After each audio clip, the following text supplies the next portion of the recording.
की जांच जैसे जैसे आगे बढ़ती जा रही है, गहरे राज की कई परतें भी खुल रही हैं।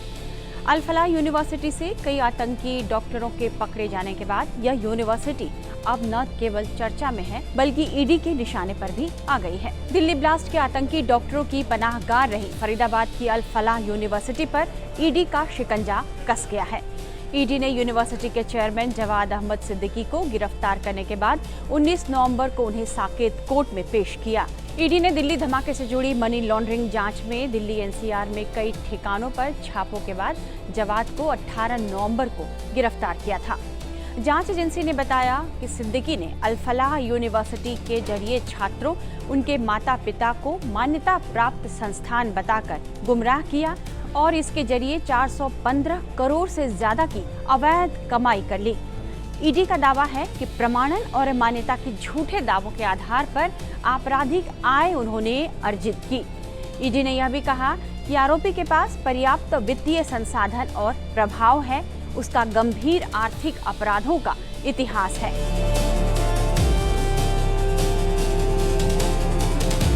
ईडी के मुताबिक सिद्दीकी का परिवार खाड़ी देशों में बसा है और अगर उसे समय रहते गिरफ्तार नहीं किया जाता तो वह भी विदेश भाग सकता था, जांच से बच सकता था और सबूत को मिटा सकता था।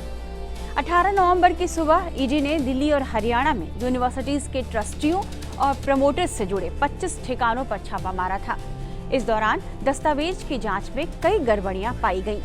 करोड़ों रुपए के फंड डाइवर्जन, फर्जी मान्यता और परिवार को दिए गए कई कॉन्ट्रैक्ट के बारे में पता चला। करीब 16 घंटे बाद अल फलाह चैरिटेबल ट्रस्ट और यूनिवर्सिटी के चेयरमैन जवाद अहमद सिद्दीकी को गिरफ्तार कर लिया गया। छापेमारी में उनके पास से 48 लाख रुपए भी जब्त किए जाने की खबर है।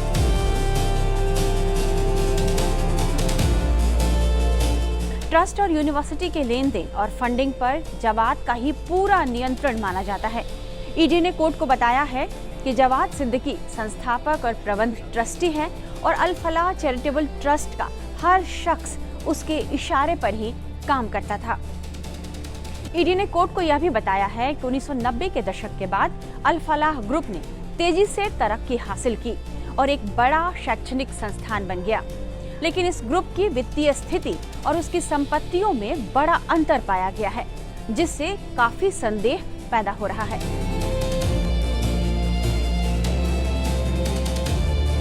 वहीं जवाद सिद्दीकी की मुश्किलें तब और बढ़ने लगी हैं जब सिद्दीकी के घर को तोड़ने की भी तैयारी की खबर आ गई। जवाद सिद्दीकी के घर पर जल्द ही बुलडोजर एक्शन की बात हो रही है। अल फलाह यूनिवर्सिटी के चेयरमैन और ट्रस्ट के अध्यक्ष जवाद सिद्दीकी और उसके भाई हमूद सिद्दीकी के इंदौर के महू स्थित 4 मंजिला मकान को तोड़ने के लिए महू छावनी परिषद ने नोटिस जारी कर दिया है।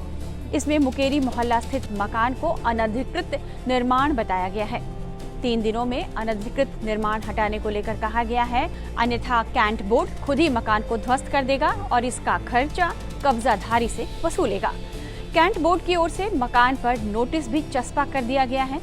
अल फलाह यूनिवर्सिटी के अध्यक्ष जवाद अहमद सिद्दीकी के पुश्तैनी मकान का निर्माण अब अवैध बताया जा रहा है और अब यह मकान टूटने की कगार पर आ गया है। कास्त मोहल्ला में कभी प्रतिष्ठित माने जाने वाले जवाद सिद्दीकी का पैतृक घर आज विवादों में घिर गया है, जबकि एक समय था जब सिद्दीकी परिवार का समाज में बहुत सम्मान था। Jawad Siddiqui BTech gold medalist थे और उनके पिता शहर के काजी थे।